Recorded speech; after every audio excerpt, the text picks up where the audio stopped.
Okay, so in this video, we will be using these controls to control the instrument cluster, and you do not have to have the engine running.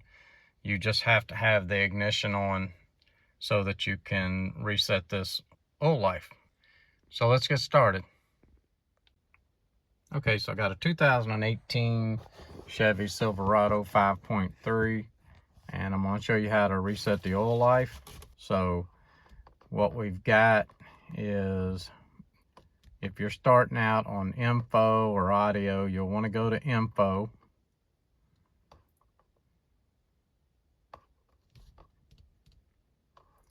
You'll go down.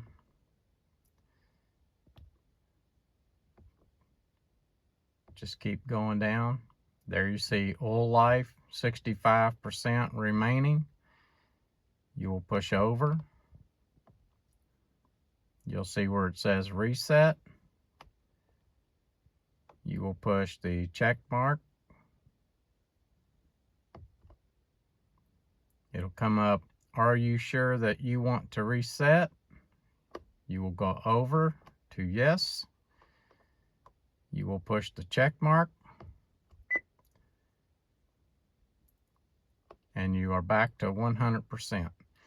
And that is how you reset the oil life on a 2018 Chevrolet Silverado with a 5.3. Thanks for watching. This is Codeman's Auto.